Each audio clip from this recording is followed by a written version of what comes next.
Hello and welcome to the Practice Marketing Podcast, highlighting successful strategies from North America's fastest growing clinics and industry experts so you can learn from their wins and power your practice growth. Hi, I'm your host, Neil Trickett, CEO of Practice Promotions. And today's focus, we're going to talk about 5 roadblocks slowing down PT owners' success with Raj Suppiah. So Raj, he's co-founded Foundation Physiotherapy in Canada, and he has a passion for delivering high-quality healthcare in a progressive, non-traditional setting. Since we've been with him, he's grown the company significantly to, I believe, now over 7 locations across the Toronto area. And Raj puts amazing systems in place in his practice. So now he also coaches clinic owners and healthcare entrepreneurs to improve themselves in their business. So today he'll be sharing about 5 common roadblocks that slow down PT owner success and what he helps to train practice owners on. So Raj, welcome. Great to have you here on the podcast again. Thanks, Neil. Excited to be here again. Always enjoy our conversations. Yeah, awesome. And so I know, am I right? Is it 7 locations? It feels like every time I talk to you, you've added 1 or 2 more locations since we last spoke. Yep, we are 7 locations right Awesome. now. Yeah. Yeah. So leveling up the clinics, leveling up the system, leveling up the people. I've seen things that you've been doing on, LinkedIn and social media. Like you're doing a phenomenal job of really putting the culture of the clinic out there. It's attracting a lot of people to come work for you. So that's super exciting to see. So I know that as you worked a lot on your business, you worked a lot on systems and processes. So, why did you become a business coach for practice owners? I think that's a great question, and it's literally goes to that. It's this system-based, framework-based thinking that I think is a big barrier for most clinic owners. But partly, I want to take one step over is I wanted to give back my experience and my learning. I think just generally as a PT myself, we're givers, right? We want to help people, we want to help our patients.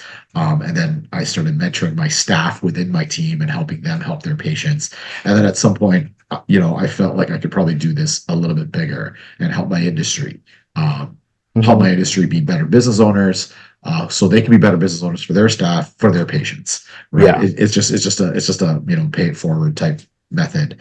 I love it. But Just on that real quick, I yeah, gotta say this because it's just an observation. I've been a PT for like, I don't know, 25 something years. And it used to be that we were very closed off as a community, right? And I can't tell you anything that's happening in my business because I don't want my competitor to know, right? yeah. And what I've seen happen and transform, especially I'd say over the last 5 to 10 years, is like what you're doing, right? And the PT practice owners that have been successful, that have figured a lot of things out. They're really like bringing a lot of stuff from other industries and what's working. And now they're giving back, right? They're coaching, they're helping lift other practice owners. So what used to be more of like I can't tell you the secrets of what I'm doing is Exactly. now much more open and let's coach and let's help the whole profession grow. I love it. And more so here in Canada, like business is a little bit of a dirty word when it comes to healthcare, right? Because we're healthcare providers. But like in all honesty, everything is a business, Sure. right? How you monetize and how you profit is different, but everything is a business. And there are certain systems, whether you're selling education, whether you're selling healthcare, whether it's publicly funded or privately funded, there's a lot of things that are the same across the board, right? And I learned this even in just my evolution as a business owner, and I wanted to kind of strip away the taboos around business because there's a lot of great businesses out there that do a lot of great work. Businesses give back to charity. Businesses do a lot of great things. So we shouldn't have to be afraid of that. And maybe that's why a lot of us stayed insular. But you're right. I think now, in a virtual world with a lot more connections, we've really started becoming more collegial, and that's been great. And Mhm. so using that, I just, it's less of a lonely world, as a business owner. And I wanted to provide like my experience essentially through so many years of trials and tribulations, All right. and Don't do how, what I how did, I got like through it. right? Yeah. So Don't I make me wish, I wish I had airline somebody, yeah, I wish I had somebody to talk to when yeah. stuff went bad, right? And now that opportunity is there through a Zoom call. And so let's take advantage of it. So, and I also find that as healthcare professionals, we're always seeking to learn better. We're actually the best type of professional to be a business owner because we want to keep learning and keep improving. Mhm. So we actually are best at business, whether it's even a healthcare business or a not healthcare business. I think our lifelong learning kind of philosophy has been super, has set us up for success in the business world. So we just need the right mentorship and the right coaching and encouragement to go to do that. So taking that, I decided to, leverage that a little bit and start a coaching practice. Awesome. Love it. I know that you're helping lots of practice owners there across Canada level up their business. So thanks for doing that. And so let's talk here about what you're commonly seeing here when you are coaching practice owners, and what are the kind of five common things that you see that hold practice owners back? Yeah, that's great. So when it came, there's always a lot of roadblocks. There can be tons of roadblocks, but it had to come down about, I had to make a list of five. I think one of them is not knowing your own goals, right? Essentially, your business is an extension of yourself and it represents you. So, what are your values? What are your goals? What do you want in your business? Do you want a grand exit? Do you want to just make this a small practice and a job for yourself? We need to think about the end in sight. You Mhm. don't have to think 20, 50 years in sight, but at least like what's the next 10 years looking like? So is this Yeah. something to help me supplement my family's income? Is this an investment vehicle? Right. And all answering all those questions will help me set up my business the right way. Yeah. Right. And I think that's a large part of it is just not knowing what your goals are, because there's a reason why you wanted to take that risk and start a practice. So Mhm. what do you want to get out of your business? Yeah.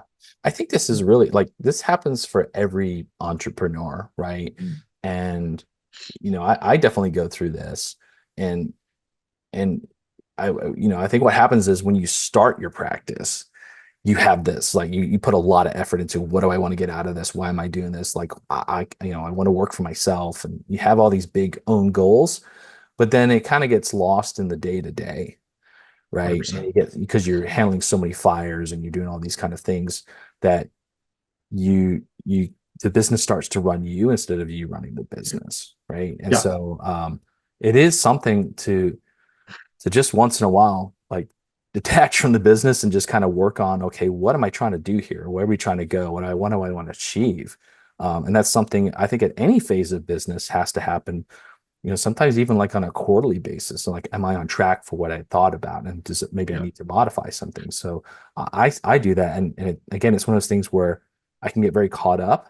But when I actually, if I go away, I think what's great is to be part of business groups, coaching groups, because 100%. it does force you to think in a much different way than Correct. you would in the clinic by yourself, because you're Yeah. around peers, you're seeing people that are, have bigger businesses than you, Yeah.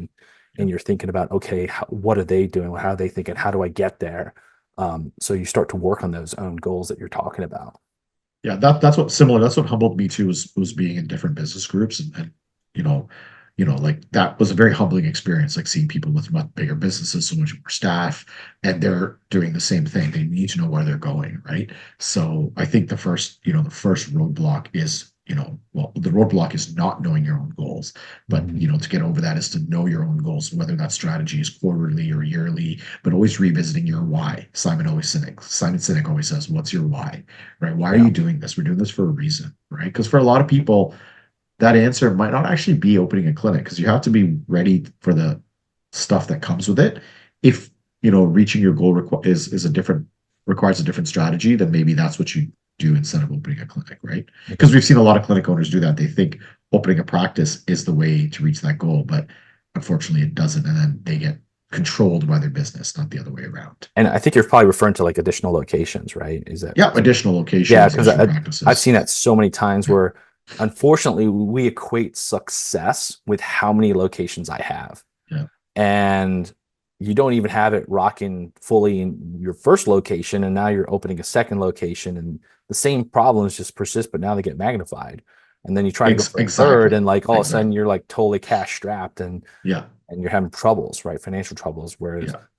did you get the first practice really busy, Yeah, right? and we'll get to that Profitable. a little bit, like revenue versus profit and Right. maximizing those kind of things. We'll get to that in a bit, but you're exactly 100% right, right? And what's the purpose of you having a scale, right? Yeah. What is the reason for that? Because then you have to do everything twofold, threefold. For me, it's sevenfold. I hire Mhm. for seven people. I have seven, potentially seven fires to put out in any any given time, right? Like there's always troubles that you could get with more, right? So, Yeah. you have to be ready for that, right? So, I obviously have an end goal with scaling, but there has to be a reason for your why, for what you're doing.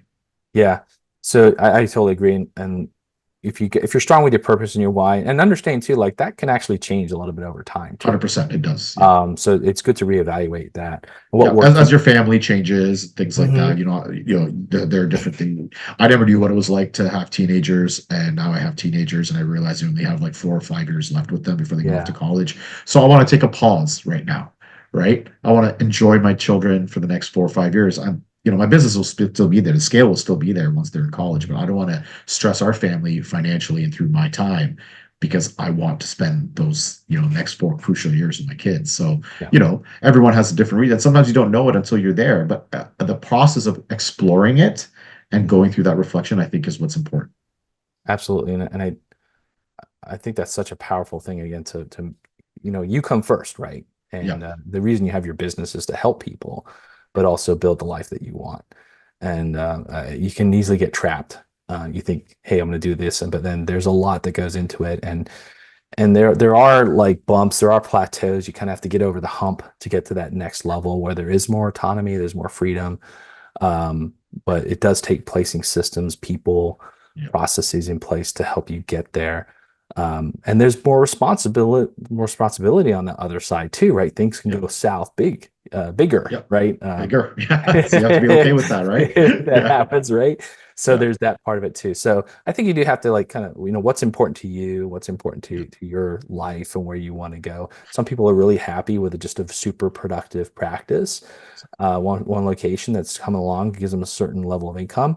It affords them the lifestyle that they want. That's fantastic. Whatever's important to you. Some people say, want to grow an empire, right? And that's fine too. So yeah, whatever's exactly.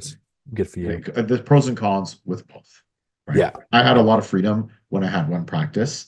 And I actually have, I have freedom now in a different way, but there's sometimes that I have to be present because I have more people that I'm Yeah. responsible for, Yeah. right? And so I have to be more present than when it was one practice.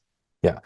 One thing that you're going to have though is that you're building an asset, right? You're building Exactly. an asset Yeah. that will also provide a different level of life and income in the years to come, In the right? years to come. Exactly. Yeah. I'm thinking 10, So 15 years down the that's the line. other part of There's it a bigger too value. is what do you want your lifestyle to be, say at 40, 50, 60, right? And then, you have to, as you get a little bit older, you start to look at, okay, there's always going to be an exit at some point from my practice. What do I want that to look like, right?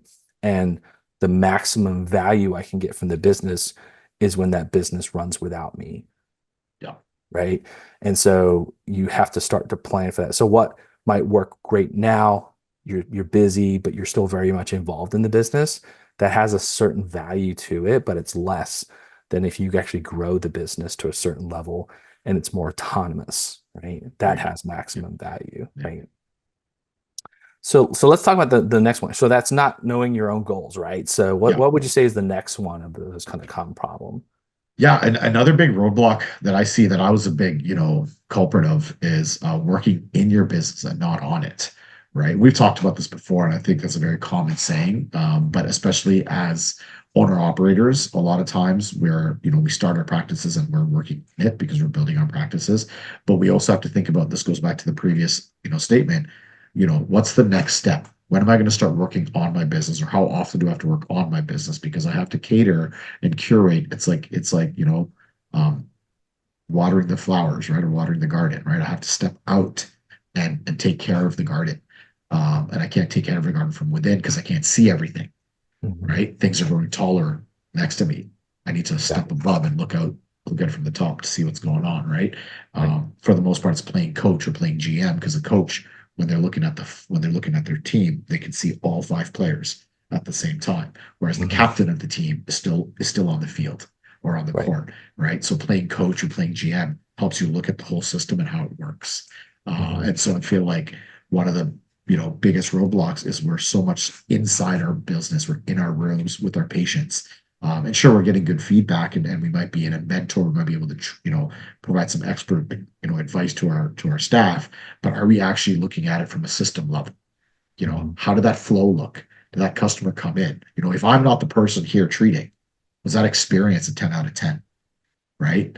Yeah. From the moment they found us on the website to booking the appointment to coming in, saying hello to the front desk, getting the treatment and leaving. Was that experience 10 out of 10? I know it's going to be a 10 out of 10 because I can deliver it, but is it being delivered with every patient every time? Right. Mhm. So looking at my business from that higher level and working on it, and it's going to help me tweak it better. Yeah. Do you see this? Is there like a certain provider level, like once you get to a certain number of therapists, you start to see people transition or make that hump, get over that hump to spend more time on their business? Like, what would you? I do. I think it depends on the business. I think there has to be a certain level of financial safety net, right? Mhm. Which is why I think a lot of practice owners, they work in it because they can control your income is the easiest to control because you can control all your patients, right? Yeah. You can book the next appointment and so on and so on. It gets harder with other therapists, but if it's always you doing all the work, and if you're the major revenue driver in the clinic, then there's no growth, right? So at Right. some point, you do have to maybe, for me, it was maybe like three or four of the therapists. They Mhm. were organically busy. That allowed me to scale back one day, right? One day then became 2 days. 2 days became 3 days, right? Yeah. And then I have time to work. And obviously with a bigger business, a bigger brain, I have to spend all my job is working on the business, Yeah. right? Which is what a true CEO does, right? They're not working in it; they're working on it, but they're seeing what's going on in it day to day and what the Mhm. functions are. But how do I improve it for the future, right? And so it's about having that like top level view. And my advice to practice owners would be like once there's a little bit of a financial safety net for you to cut a few hours out of treating or even a day out of treating, then that's when you want to start looking at exploring the business from a different perspective. Yeah, I love that. I mean, Yeah, I can remember being back in practice, and I think you're right. It's about that, like, kind of yeah, say three provider level, somewhere yeah, around that. And you're like, yeah, okay, we're all busy, but I'm busy plus all the other stuff that's on, exactly. right? Yeah, Um, and so that's sort of like you can't, and then it's hard. It's just like you kind of keep getting up the ceiling, hitting the ceiling, yeah, right? Because yeah, you don't have, like you said, that time to really then start to look at the processes, look at things that may be falling out, because now you got other people that are controlling different things, right? Or things happening in different ways. So I think there comes that point probably around three providers where you're like, okay, now I got to make sure I have time blocked in my schedule that it's business time, right? I yeah, can exactly. my admin time, right? Yeah, And one thing that I was taught a while back, and I think makes a lot of sense, is that if you take, say, 5 hours out of the week to work on your business, don't make it 1 hour a day, right? Make it like 2 or 3 yes, hours twice a week, yes, right? yeah, So you have a chunk of time to really yeah. get What out gets of your scheduled head. gets done. Yeah. Because if you have to get like, you're going to lose time. If you're seeing patients before and after, you've already lost 10 minutes, after that patient Yeah. turning or whatever, and then 10 minutes before that patient. So you've only got 40 minutes, right? So I actually always just schedule time, which is why I found that just taking a full day off clinical care, it's also like just resets my mind, right? Mhm. On game day, you're focused on the game, Right. right? And on recovery day, you're focused on recovery, Yeah. right? You can't do both at the same time, right? And on planning day, on strategy day, you're focusing on that. And so I think as any sort of business owner would tell you, whether they're in practice or not, having those bigger chunks is better. You can use those little hour breaks for little things, that Hmm. you want to get done that's not getting done. But the higher level things definitely you need to carve out time in your week. Would you say too, like, is it good to actually not go in the practice on those days? I That was hard for me, but I do agree because you get sucked right in to things. And a lot of times we think it's our team, but it's really ourselves. I've Hmm. seen myself do that. We'll just insert ourselves into whatever's going on in everybody's business. And it's like the clinic was running okay yesterday without me, so why am I getting interfered today? Right? And it runs okay. Yeah. Like I wasn't here yesterday, and now I'm here getting involved with everybody, right? So Yeah.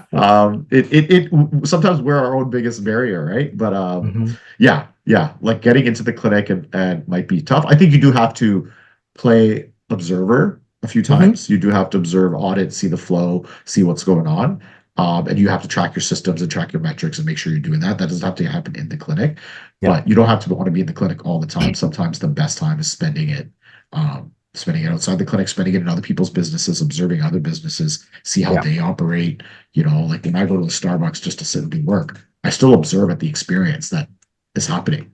Hmm. And I think about like, how can this impact? How can I bring this to my business? Right. I Or love what was that. good Yeah. about it? What was good about it? What was not good about it? And what are Right. aspects of this interaction that I really like that I can bring to my business? That's wherever I go to a coffee shop, pizza place, whatever. Hmm. What do I really enjoy about this? Why am I paying this amount for this? What got me here? Yeah. I'm asking those higher level questions, and then I'm connected to my business. Do you want more freedom in your clinic? Then you need to work on your business, not just in it. The top practice owners know that they need a marketing system that consistently attracts patients from the internet. And at Practice Promotions, we've helped hundreds of practice owners skyrocket to the top of Google and get more new patients from online. Go to practicepromotions.net/kit to get our free practice marketing sample kit. It includes all our digital marketing tips and tricks that will get you new patients from Google. That's practicepromotions.net/kit, KIT, for a free marketing kit. And now back to the show. I'm old enough to remember when Starbucks started. Yeah. And I was actually a PT when they were like first opening up. Yeah. And you're like, at that time, it was like, I don't know, $2.50 for a coffee, right? You're like, Yeah. this is absurd, right? Who's going to pay Yeah. $2.50 for a Yeah. coffee, Yeah. right? Yeah. And guess what? Like, People it do. wasn't really, it was the Yeah. coffee was great. Like, it's, you're kind of like a little floofy on your coffee compared to your Yeah. other Yeah. black coffee. But it was the experience of going in there, right? It was the experience of, but at that time, free Wi-Fi, right? Yeah. You could Exactly. sit and conduct business. So it was just a different way of operating, and Yeah. coffee was part of that, experience. And now we see that Starbucks is kind of now the de facto coffee shop.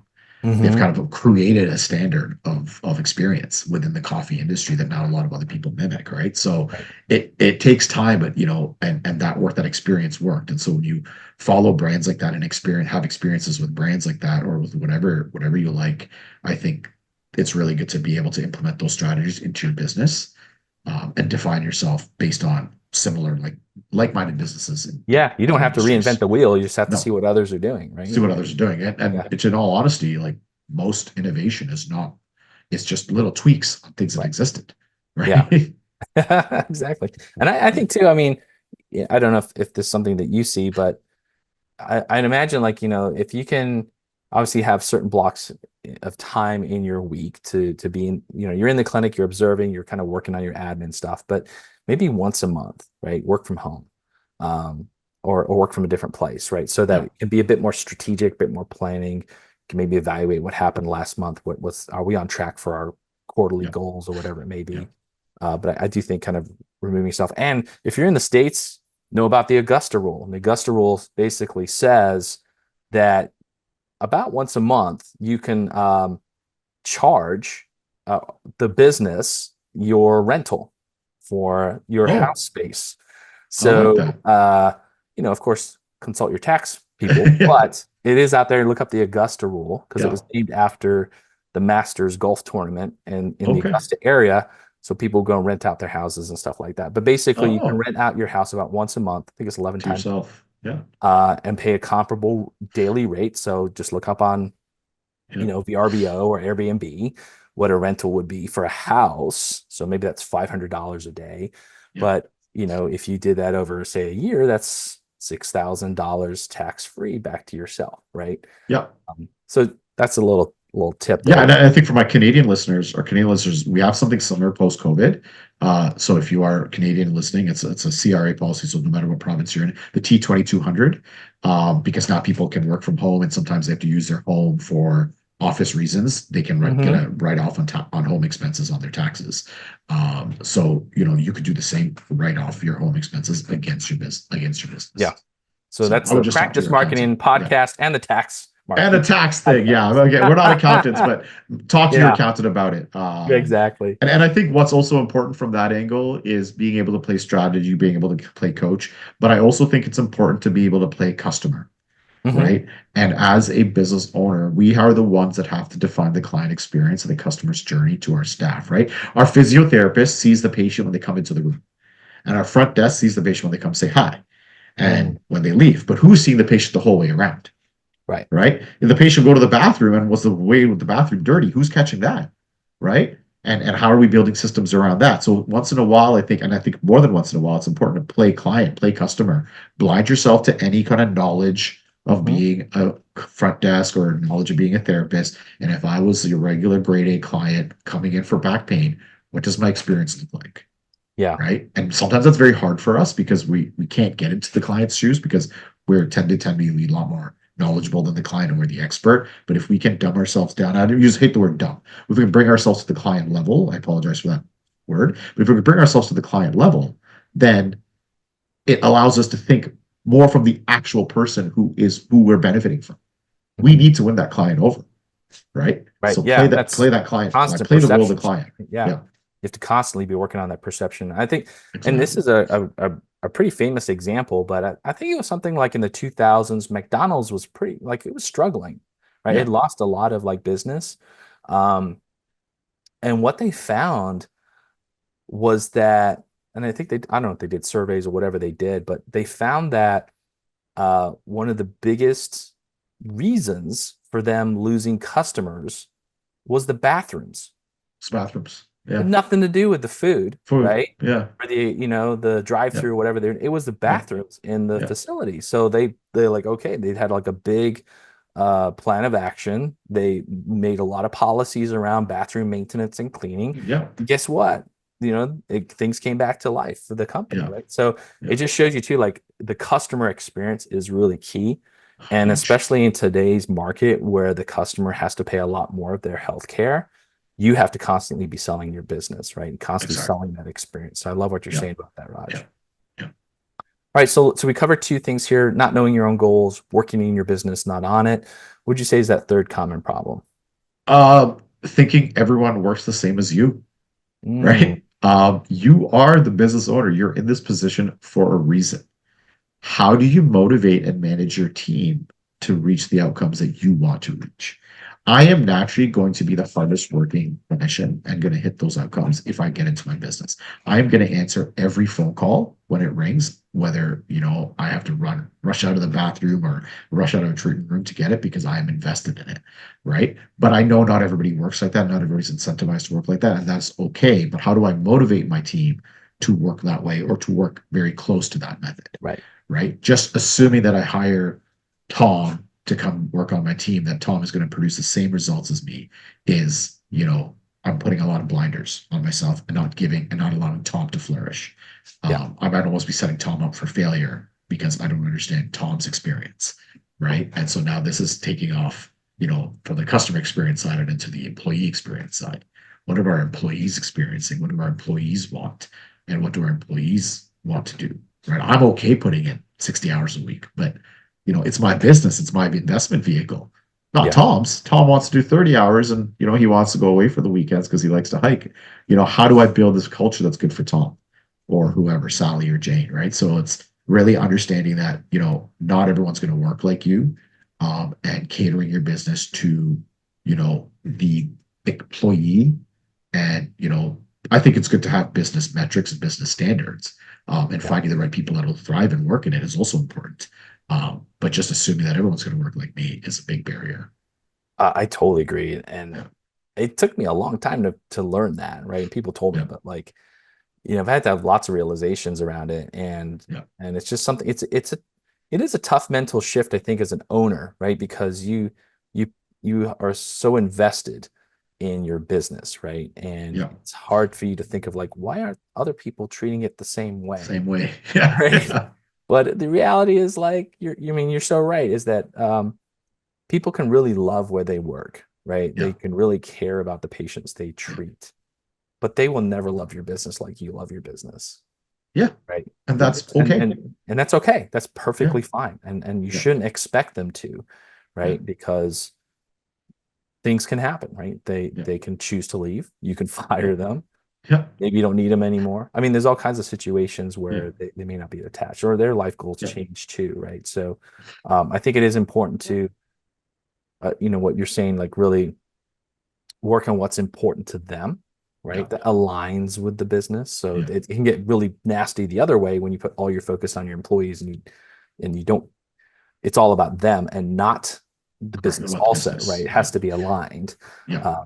with the underlying purpose of how can we help you get where you want to go, but also how are you helping the business where it wants to go, right? And I think at some point too, like as your business grows, you start to develop an identity, right? And then you Mhm. start to realize, okay, what type of employee, like, not every physiotherapist is the same, not every chiropractor is the same. There might be some people that fit just because they have the designation, but they still might not fit the values of my team, Yeah, right? So initially, when I might have hired anybody with a title, at some point, I might have to hire somebody. They have to have the title, that's the baseline, but they also have to have all these other values because that's what right. my company's built around, right? Then it becomes much easier for me to manage my team because I know I'm working Yeah. with like-minded people, right? So if I want to build a team of high performers, I got to go find high performers and bring them in, right? Mhm. And then that might be a lot more work, but that's what I got to do and cater to them, right?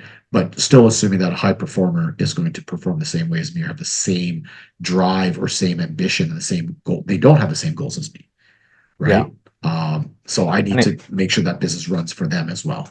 and I think you've really worked at this and done a great job with this. But in today's environment where we have a lot less therapists, but the demand keeps increasing for therapy, right? Yeah, And that's not going to change anytime soon. It's fantastic that we have a lot of opportunity, a lot of growth, but there is not enough people to yeah, service, right? And so it's yeah, going to be a fight for talent, and it's going to be how can you differentiate yourself in the market for employment compared to some other clinics, right? And I yeah, think you do a phenomenal job of this, but really, if you if you get better at public relations, marketing, and yeah, sales in the recruiting space, you yeah, can have more choice. And so you can find the people yeah, with that title, that license, but then also better fits for your culture. Because what yeah, I see happening, and we ran into this a lot, because even back, in the early 2000s when I had my practice, there was only like two schools close to us in the state of Florida that had PT programs with yeah, hundreds and hundreds of clinics that were all yeah, asking for therapists. So there was a yeah, huge demand at that time, and yeah, we had to really work hard to differentiate ourselves, get continuing yeah, ed classes to yeah, attract people, promote our patient newsletter out to them, postcards, all kinds of stuff that we were doing. But you kind of have to set yourself apart to the point where you can actually have multiple applicants coming to you, and then you can say, "Hey, who is the right exactly. Who's person to better, work right? for me?" Yeah. Yeah. Right? Yeah, and a large part of it too, there's a lot of things that us as owners are going to do for free because it's our business, right? But sometimes, it might not be the same. You can't expect your team to do similar things for free. You Yeah. might have to compensate or provide, it's like hiring a babysitter, right? Like obviously I'm going to go over to my sister's house and watch my niece for free of charge because she's my sister. Yeah. But my neighbor might not do that, or the neighbor kid down the street might not do that. I might have to give him, pay him something to come, right? So, Yeah. like you have to understand how people think and how people are motivated. Because what motivates me to put in the extra time is very different than what might motivate my staff member, Yeah. right? Or even Yeah. just honoring my staff member for their time is very different. I feel honored just by doing the work Mhm. because I get to see my brand elevated, but somebody else might be honored by some compensation. Right. So Yeah, and it's I just mean, it's understanding. hard to kind of think too, like, hey, we want you to see 16 patients in a day and then spend Yeah, 2 hours doing notes. Like, yeah, I mean, come on, right? yeah, So yeah. we got to kind of make sure that we're building There's a good balance, or even a going out to balance. events and Mhm. marketing for them, or mentoring other staff, stuff like that. There's a lot of ways that you can honor your staff that you might have done for free, but there are creative ways that you can, you know, reward them for work they do Right. that you might not have rewarded yourself. Awesome. And that's Love it. also okay. Leaders eat last, right? And Yeah. leaders there will always be there will always be a big value at the end, but Mhm. leaders eat last, right? I love that. And I think it's like a military thing, right? Like the leaders eat Yeah, last. So exactly. Yeah, feed the troops first, right? exactly. Exactly. Yeah. So okay, so we covered not knowing your own goals, working in your business, not on it, thinking everyone works the same as you. So what's our fourth common problem? Yeah, and this goes down to kind of what I hinted at earlier is not understanding like cash flow, profits, and maximizing internal sales and business, right? Before Mhm. scaling. We talked about that, right? Just more clinics and more money Yeah. doesn't mean better because what are you actually keeping in the business, right? Because keeping in the business helps you scale, it helps you grow, it helps you invest in new technologies or new vendors. Mhm. And so just pumping out patients, not retaining any income doesn't help, right? Like, if you're a clinic that only makes $1 million but retains 200,000, it's still better than a clinic that makes 5 million and retains 50,000, right? Yeah. Yeah. Right. Like at some point, maybe you have to get to that point, but you have to realize that, profits and maximizing sales matters. And so it's not just about money in. It's partly about money out, but also about money retained. It's very important. It's understanding the difference between profit and revenue. And I see a lot of business owners kind of get caught up in that. Mhm. They don't fully understand that difference. And we're not finance majors, right? We didn't have to do budgets and profit loss statements in undergrad, right? We were kind of thrown into that world a little bit, right? But I do think Yeah. they're very Yeah. important Yeah. because what's left at the bottom of that PL statement, I can use for a lot. It's helpful for me. It's helpful for me to invest. Helps me reward staff for other things, right? It helps me build out a growth pattern for the future. Absolutely. And I think it's so easy to get trapped in chasing revenue, Yeah, right? And like you said, you can be a $5 million clinic making 50 grand, like yeah, 1%, right? yeah, Or you could be a $1 million clinic, right, making yeah, 300,000, right? yeah, So you just gotta, it's so critical. yeah, And yeah, there's a couple good books that I really like. One is Profit First. That's a really simple yeah, read, but it's yeah, yeah, like duh, that's a super yeah, super simple concept, but it's a little harder to implement, right? yeah, But Profit First is a great book. It really gets you thinking about, okay, the profit comes before everything else, right? yeah, And so let me make sure that that's always being taken out. And I think one thing to understand too that I've learned along the way is that your profit is not always going to be the same. It's going to ebb and it's going to 100%. Yeah, flow, right? yeah, And there's times when you do need to reinvest back in the business for yeah, growth to get you to that yeah, next level, and then yeah, you got to get yourself back to yeah, that profit margin, right? And then profit margin is like super high and great, yeah, and then it's like, okay, we've got that money away. A rainy day comes along, yeah, right? But you've got some cushion to help you with it, right? yeah, So that's really important, and that comes back to another book, which is I really like a lot. It's called Simple Numbers, and that's by Greg Crabtree, I think. He's an accountant, but he works a ton with small business, and he aggregated small business data because it was hard for people to make decisions around, what are some of the key things to help with profitability. But he found like there were some common traits in small businesses that if they looked at these things, it really helped them get to these like core metrics, and it made it very simple to understand when accounting can be kind of confusing, right? yeah. I like that. I like that. And it's nothing different than what mom and dad taught us, savings, right? Yeah. Profits is literally savings, right? It's what's left in the business for the rainy day, right? And you'd be surprised. Like we don't want to take too many profits out because if we take it all and blow it on this grand vacation, then I don't have that rainy day savings, Yeah. right? So I do, for the non-clinic owners out there listening, like profits are always, there's maybe a certain amount that we could use to enjoy our lives, but there's a lot that has to be retained because we don't know what's going to happen. We don't know Mhm. economic changes. We don't know interest rates are going to change. We need to have that buffer. And that's what profits do. And so to just be running purely on cash flow can be very dangerous.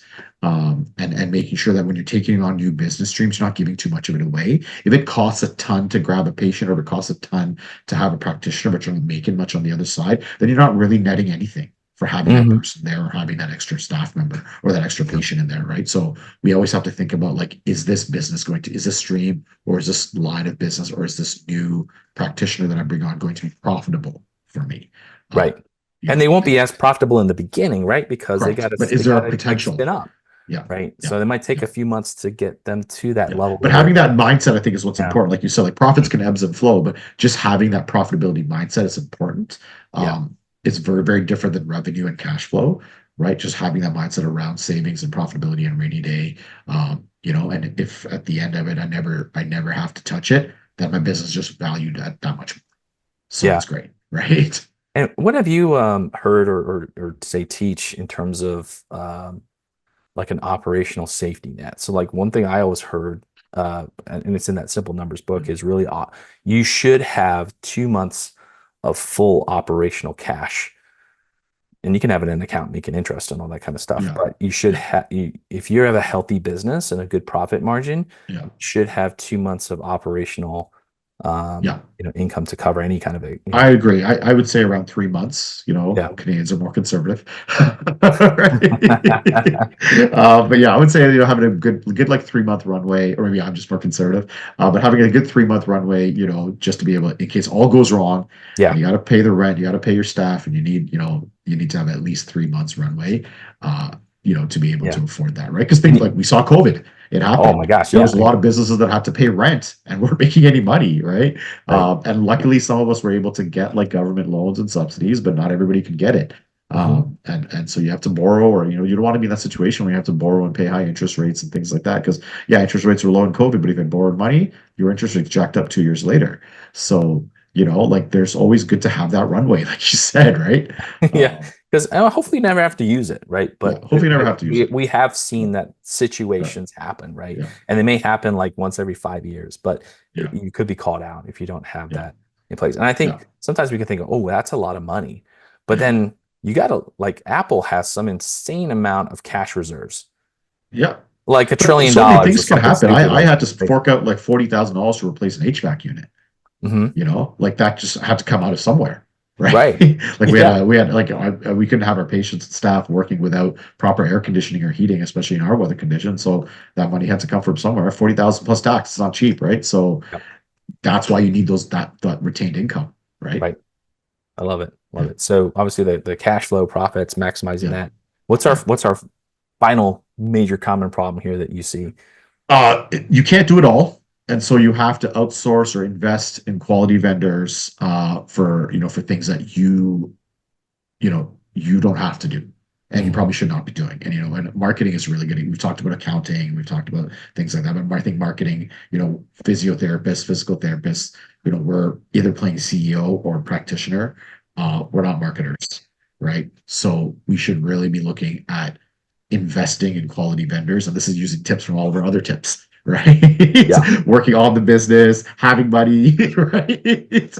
And investing in quality vendors that's going to help the business grow, right? Yeah. And I really think that's going to also, it's going to free up so much more capacity for yourself, because you don't have to do it all. And to be honest, like I love when I wear the PT hat, because I can like see what's going on with the science, see what's going on with customer behavior and client behavior and physiotherapy science, and I can teach my team about it. But I trust my marketing team and marketers to tell me what's going on with marketing behavior and website behavior, because I have zero idea what's happening and I don't want to spend time Mhm.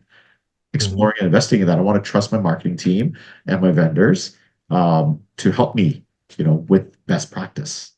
Yeah. I think I've learned this lesson too, is that um, as you scale, you Yeah. actually outsource more, right? Correct. And I think if you're trying to scale, if you're trying to grow, sometimes you have to look at, okay, do I need to bring in a vendor here? Maybe it's a billing expert, maybe it's a marketing company, right? Yeah. Maybe it's accounting, right?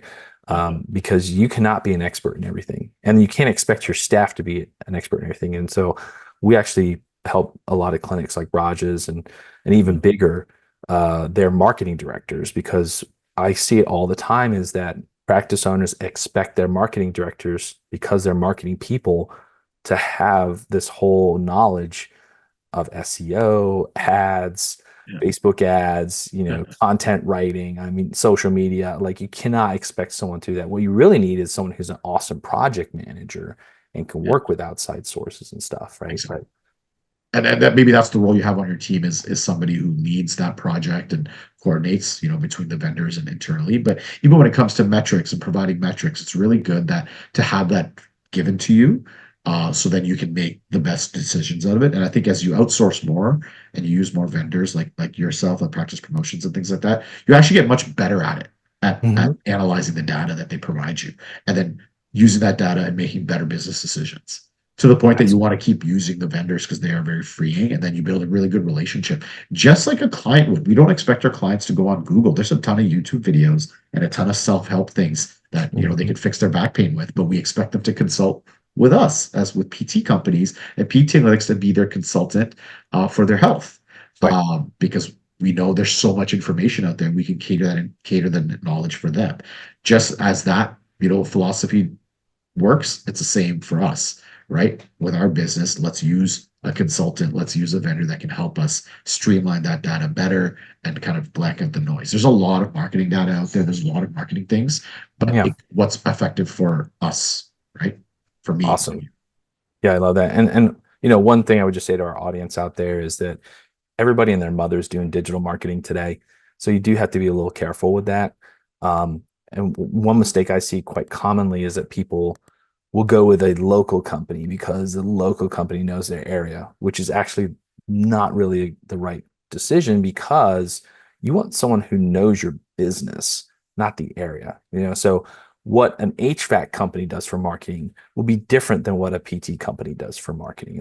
And how do you speak to your patients and clients? How do you speak their language? And that's where our practice promotions, we help, practices a lot because we actually have PTs on staff, right, who are copywriters, and we have marketing directors who are formulate clinics. So they know the industry, right? They know how to speak to patients through your marketing.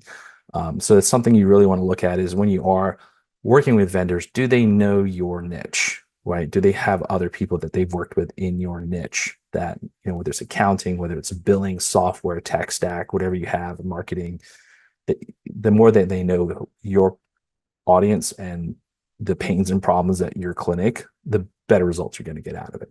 100% agreed. I think, finding specialty vendors, even if you can, even better, right? Because they're doing this for a living, and they're invested in their product, so they want to help you, right? Yeah. Right. So no, I completely agree. Right. Outsourcing, investing in the right vendors, finding good partners such as Practice Promotions or any other vendor that you can in your business is going to be freeing and remove a lot more obstacles for yourself. Awesome. All right. So just a recap here of these 5 common problems that we've talked about here today. And Raj definitely trains upon is not knowing your own goals, working your business, not on it, thinking everybody works the same as you, not understanding your cash flow, profits, or maximizing those internal sales or, in your business there for growth or saving money for growth. Right. And then outsourcing, right? Are you outsourcing and leveraging expert help to help you grow your practice? So, Raj, thank you so much for all your expert wisdom there and advice. And Thanks. It was great. I always enjoy these conversations. yeah, I love it. And if you'd love to know more about Raj and his coaching programs there, Raj, how can they get in touch with you and find out more?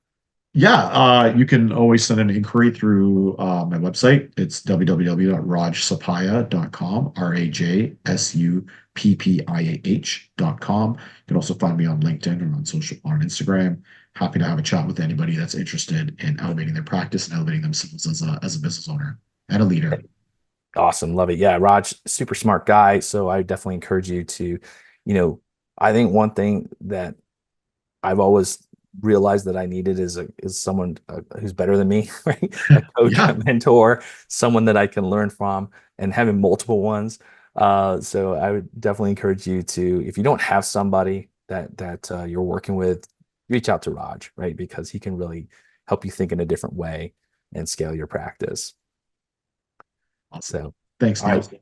Thank you, Raj. And for our listeners out there, don't forget to follow us on our podcast. Don't forget, we also got our YouTube channel, social media channel. So follow us on there. Go to practicepromotions.net for tons of downloads and free advice and tips that we have to elevate the marketing in your practice. And this is Neil Trickett from Practice Promotions, and I'm wishing you much success in your practice.